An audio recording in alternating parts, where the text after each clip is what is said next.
individual de las personas. Entonces, todos ellos quedan englobados en la función social. Podría poner un elemento dogmático que aporta Riccardo Guastini, ¿no? Riccardo Guastini dice que para la constitucionalización del orden jurídico hay varias condiciones. Una de ellas es la sobreinterpretación de la Constitución. ¿Escucharon hablar de la sobreinterpretación de la Constitución? La sobreinterpretación de la Constitución tiene dos supuestos. El primero de ellos, el rechazo rotundo y contundente de la interpretación literal. Y segundo, la posibilidad de extraer normas no expresas en los textos legales. Y es lo que está pasando aquí. Ante la diversidad de los textos normativos, debemos dejar la literalidad y extraer una norma que no está expresa, que es la de la función social, pero que se sobreentiende subyace en las relaciones sociales de las personas referidas a los bienes. Ok. Además podemos decir lo siguiente, ya entrando a, habiendo establecido ya cuál es la noción y la concepción de derecho de propiedad que hoy compete trabajar, enmarcada con la función social, que sería su parámetro constitucional, ¿no? Podríamos decir ahora qué cosas son los derechos reales, ¿no? Del cual la propiedad es su elemento o su más conspicuo representante. Bueno, los derechos reales, a mi modo de ver, son la respuesta jurídica. Y cuando digo jurídica, digo desde el plano deontológico, ¿ok? Son la respuesta jurídica al problema económico. Y allí estoy apuntando al nivel ontológico o al nivel del ser. Es la respuesta jurídica al problema económico de la insuficiencia de los bienes para satisfacer las ilimitadas necesidades de las personas. No hay bienes para todos, pero todos quieren explotarlos o apropiarse de ellos. Así, los derechos reales se estructuran como un sistema de racionalización de la apropiación y del aprovechamiento económico de los bienes. Un sistema de racionalización de los intereses de las personas por apropiarse y explotar económicamente a los bienes, a fines de poder lograr su propia subsistencia. Y siendo los derechos reales parte, siendo subsistema del sistema jurídico en su conjunto, esta racionalización del uso y explotación y aprovechamiento de los bienes tiene que servir para factibilizar, para ser factible, para ser viable la convivencia social. Y para ello utiliza reglas y principios. Mire usted dónde, en mi definición, dónde están las normas. Cuando alguien le pregunta, ¿qué es el derecho? Es el conjunto de normas. Es el conjunto de normas. O sea que el derecho es el código civil que usted tiene en la mano. Las normas son el instrumento que sirven para que el derecho logre sus fines. Y el fin del derecho básicamente es racionalizar la convivencia de la sociedad. Y en los derechos reales no hay una excepción, es igual. Para eso se utilizan las reglas y los principios. Cuando digo reglas, me refiero a las normas. Cuando digo principios, me refiero a los preceptos constitucionales.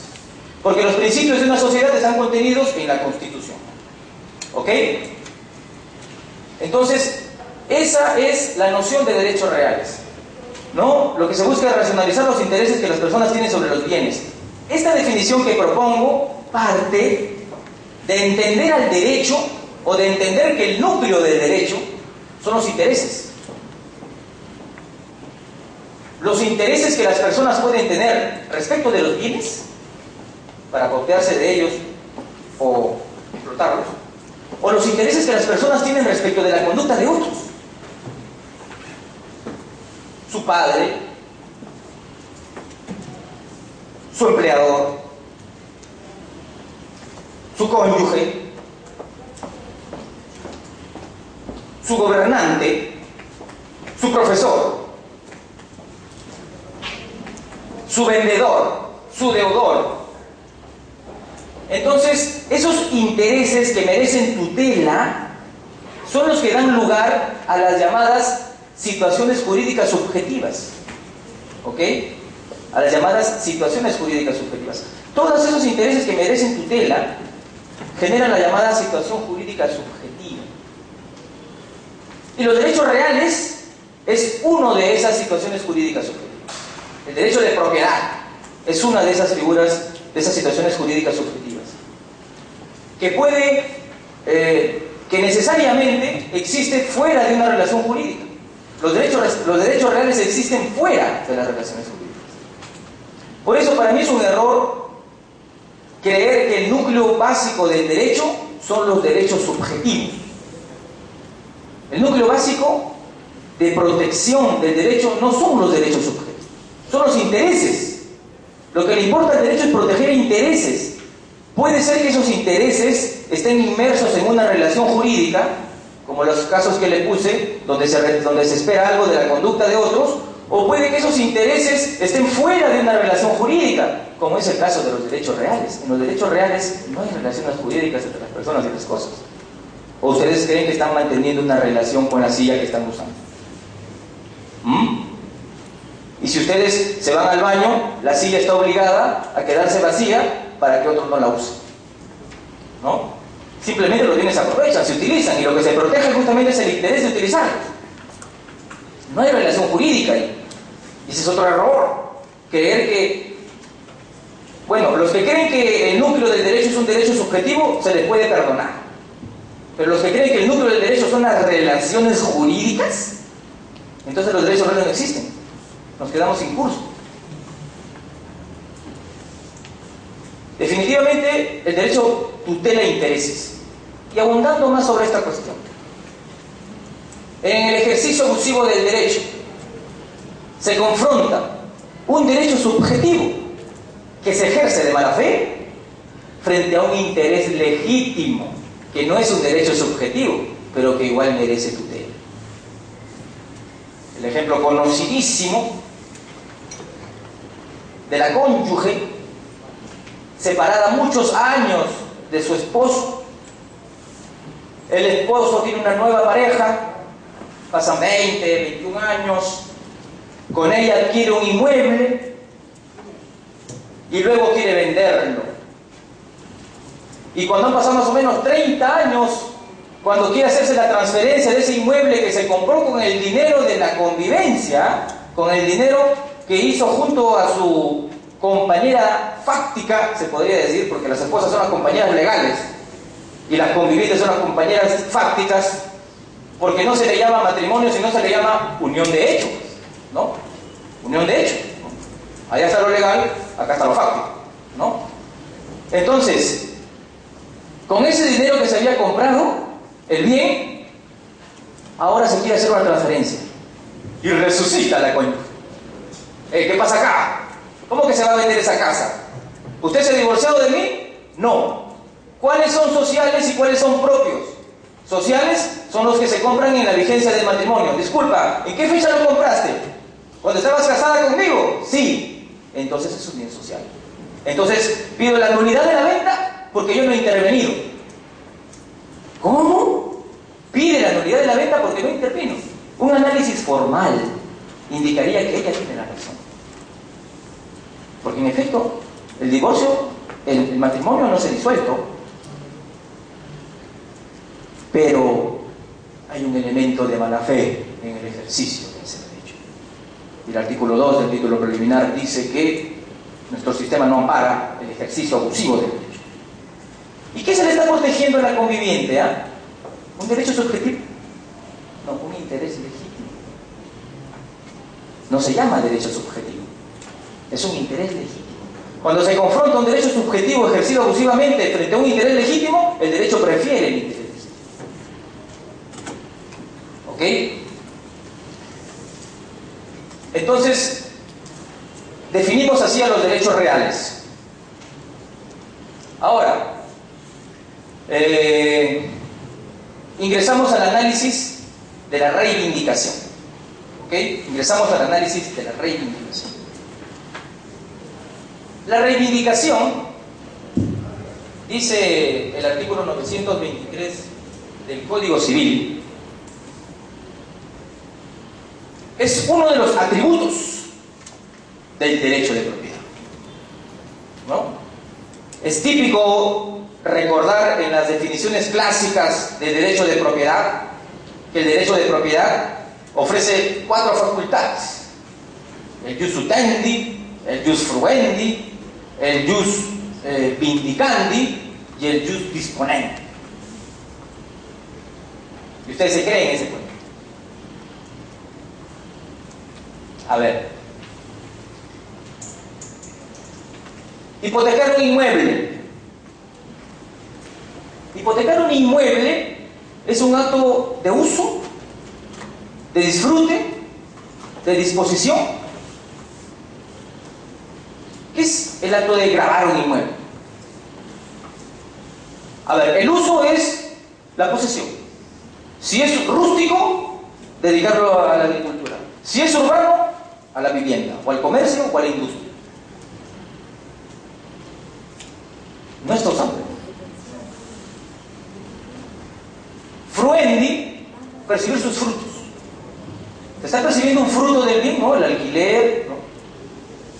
Disponendi, ¿no? ¿Está saliendo de su esfera patrimonial a la hora de hipotecarlo? No. Saldrá de su esfera patrimonial del propietario que hipoteca en el momento en que incumpla su obligación que está garantizando, porque la hipoteca tiene una existencia accesoria a una obligación que garantizar, y el desplazamiento patrimonial de ese bien de la esfera de dominio del titular al acreedor ni siquiera está garantizado, porque eso se llama el pacto comisorio. Está prohibido el pacto comisorio en hipotecas. El acreedor no se puede hacer dueño del bien que está garantizando una deuda suya o un crédito suyo, porque él es el que tiene el crédito. Lo que pasa en los procesos de ejecución de garantías reales es que el bien sale a remate y un tercero tiene la posibilidad de comprarlo. Y luego de que se frustran algunas veces las compras de ese tercero, el acreedor podría hacerse propietario del bien. Entonces no hay disposición. Por eso es preferible pensar en el derecho de propiedad como, por ejemplo, hace la doctrina italiana, aun cuando su código también define de esta forma de usar, disponer, y la doctrina alemana también, de no establecer facultades puntuales. O sea, el derecho de propiedad no es el uso ni el disfrute. Simplemente es la facultad que tiene el propietario de explotar económicamente un bien y asignarse una titularidad.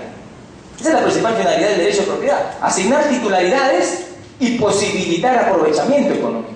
Ese es el contenido del derecho de propiedad. Si quieren salvar algo del 923, podrían salvar el uso y el disfrute, pero igual queda ese tema de que no se encuentra referente en otros tipos de actos como los gravámenes. Y la reivindicación. ¿La reivindicación es contenido del derecho de propiedad? ¿Qué es la reivindicación? ¿Cuándo sirve la reivindicación?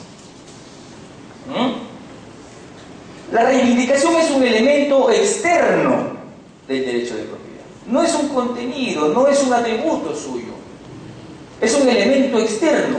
Si se revisa la estructura de los derechos subjetivos, usted puede encontrar que todo derecho subjetivo tiene un contenido que es una facultas agendi. Se escribe facultas agendi. Entiéndase, facultad de obrar.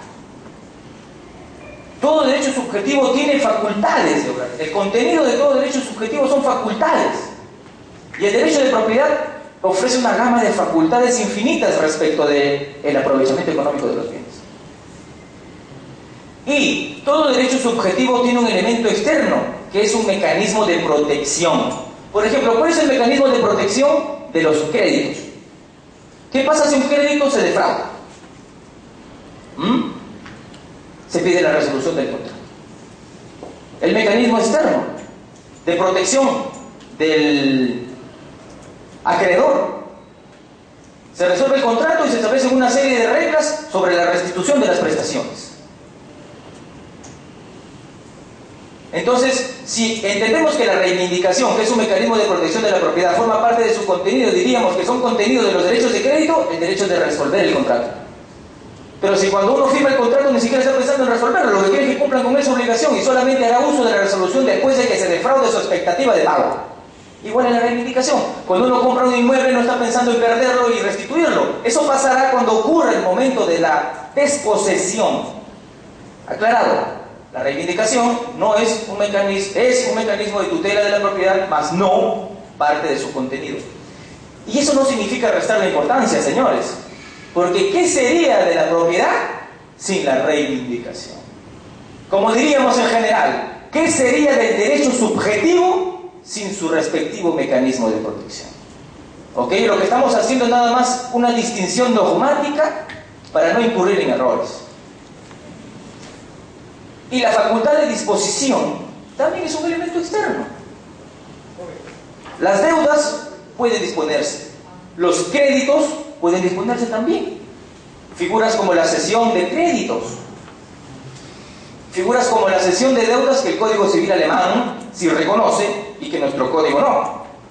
Pero hay un contrato llamado moderno que es el factoring o factoraje, que permite hacer las transferencias de facturas por cobrar, para que otro se encargue de cobrarlos y hace líquido la posibilidad de cobro del que transfiere esas facturas. El factoraje. Se están disponiendo derechos subjetivos como los créditos y deberes como las deudas. Entonces, la posibilidad de disponer de un bien no es su contenido, es un elemento externo que permite la circulación de los bienes. Ok, entremos a la reivindicación. Se ha dicho mal en el Perú, y yo no entiendo por qué. Que la reivindicación es la pretensión por la cual un sujeto, que es el propietario no poseedor, recupera la posesión que perdió porque la tiene otro sujeto que es un poseedor no propietario. ¿Se dan cuenta de los polos de la relación? Un propietario que no está en posesión y un poseedor que no es propietario. ¿Y qué tal si ese poseedor tiene un título? Adiós reivindicación, improcedente. Es lo que siempre se ha dicho. Muy a despecho de que todos los teóricos como Jorge Eugenio Castañeda, maestro insigne de Derechos Reales sanmarquino, Lucrecia Maiz von Humboldt, que es peruana, aunque no parece, autora de la exposición de motivos del libro de Derechos Reales, por si no lo sabían, siguiendo a su maestro sanmarquino, porque la formó, entendía igual esta figura, este esquema funcional, este esquema disfuncional de la reivindicación, de que si el demandado ofrecía un título, entonces la reivindicación no servía. Ayer el libro de Jorge Eugenio Castañeda, él hace una cita de unos profesores chilenos. Alessandri Somarriba es uno de los autores de esta obra que él cita, donde se hace referencia a esta estructura básica, disfuncional de la reivindicación, de ser la acción del propietario no poseedor contra el poseedor no propietario. Castañeda incorpora a la doctrina nacional esa definición disfuncional. Luego se difunde en los tribunales solo por el prestigio de sus autores, no por el análisis de su funcionalidad de cara a los fines protectivos de la reivindicación, solamente por el prestigio de sus autores. Y se repitió hasta hoy. Entonces, cada vez que alguien demandaba una reivindicación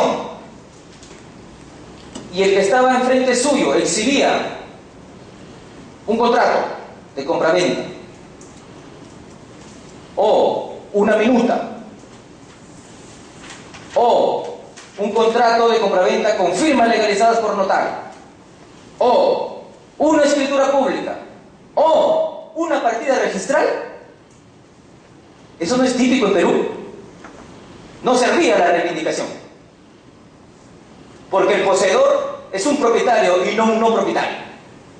Y Magister Dixit, Jorge Eugenio Castañeda, decía que si el que estaba demandado por la reivindicación excedía un título, primero tenía que demandarse la nulidad de ese título y después en la reivindicación. Claro, entonces pasaba unos 20 o 30 años, pero ¿qué importa, no? Total, el que litiga no es el juez, sino es la parte interesante. Descorazonada solución. En la vía previa diluciden quién es el que tiene otro monstruo, el mejor derecho de propiedad, ¿no? Acá vemos que está en conflicto la titularidad del bien y la reivindicación no tiene fines de esclarecer conflictos de titularidades. La reivindicación solamente sirve para ver quién restituye a quién. Entonces, previamente debe hacerse una dilucidación de quién es el titular a través del proceso de mejor derecho de propiedad. Cuando se vea quién es el que tiene mejor derecho de propiedad, ahí recién que venga. Por si acaso, yo soy el que tiene mejor derecho de propiedad, acá está mi sentencia, he ganado 5 años litigando, tengo 80, ¿no? Probablemente me calculaba el médico que me quedan 5. O sea que sácame mi sentencia antes que me vaya, ¿no? Absurdo. Absurdo totalmente. Pero tuvo que hacerse recién en 2008 un pleno jurisdiccional en el que diga que dentro de la reivindicación sí se podía ver el mejor derecho de propiedad. Pero yo no me quedo satisfecho con esa respuesta del pleno jurisdiccional. Porque no crean ustedes que en el Perú la reivindicación puede ver este conflicto de titularidades que mal llaman mejor derecho de propiedad después de ese pleno. Porque siempre han existido los fundamentos dogmáticos y jurisprudenciales en el derecho comparado para que tenga esa eficacia restitutiva la reivindicación también. Pero no, por este esquema disfuncional que se hizo ver en los autores, diríamos, clásicos de los derechos reales. ¿Acaso para que un juez ordene que el demandado le restituya la posesión a su propietario, que sería el reivindicante, ¿no es cierto? ¿Acaso para tratarlo como reivindicante no tendríamos que esclarecer primero si es el propietario? O sea, ¿cómo podría pensarse en que la reivindicación solo tiene fines restitutivos sin pensar que para condenar a la restitución necesariamente tiene que dilucidarse si eso no es el propietario? Dentro de la reivindicación está la posibilidad de declarar la certeza del derecho de propiedad. De manera que si el otro sacaba un título, el proceso era uno de conocimiento. Es uno de conocimiento. Si el otro sacaba un título, se tenía que dilucidar no quién tiene mejor derecho de propiedad, porque acaso hay un peor derecho de propiedad. Entonces, el que demanda mejor derecho de propiedad y el demandado tendría un peor derecho de propiedad. Solo hay un derecho de propiedad. No hay mejor ni peor. Entonces, con las reglas de la oponibilidad de derechos, si es que el demandante de la reivindicación es uno que tiene una propiedad inscrita y el demandado exige un contrato, una minuta que no esté inscrita, la reivindicación debe prosperar. Debe prosperar sin problemas, porque el derecho que tiene el reivindicante se opone al del reivindicado. Un documento de fecha incierta perece ante un documento de fecha cierta. Un título no inscrito perece ante un título inscrito. Y esas reglas son las que deberían haberse utilizado para decir que la reivindicación sí tenía fuerza protectiva para dilucidar el conflicto de titularidades. Un autor antiquísimo como Pothier, en su Tratado del Derecho de Dominio, que data de 1800, describía que en la jurisprudencia francesa, ante la reivindicación siempre habían dos supuestos. Uno, en el que estaba enfrente, como demandado de la reivindicación, no tenía título. Y otro en el que estaba enfrente del reivindicante, sí lo tenía. La doctrina francesa, Francesco Messineo, actuales, Francesco Galgano, consideran esas dos hipótesis de la reivindicación: que el demandado tenga título o que no tenga título. En Alemania igual. En Alemania la reivindicación se le conoce como pretensión de entrega de la propiedad y reconoce la posibilidad de que el demandado oponga derechos, y solo prosperará la reivindicación cuando el demandado no tenga un derecho que oponerle. Entonces, lo de dilucidar las titularidades en una reivindicación funcionaban en todas partes en los sistemas europeos, excepto en Perú. Entonces, definimos a la reivindicación de la siguiente manera. La reivindicación es el mecanismo de tutela de la propiedad. El mecanismo de tutela de la propiedad que permite al propietario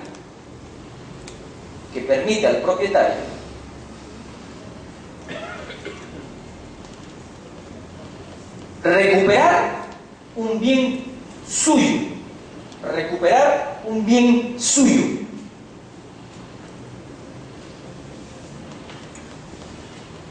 siempre y cuando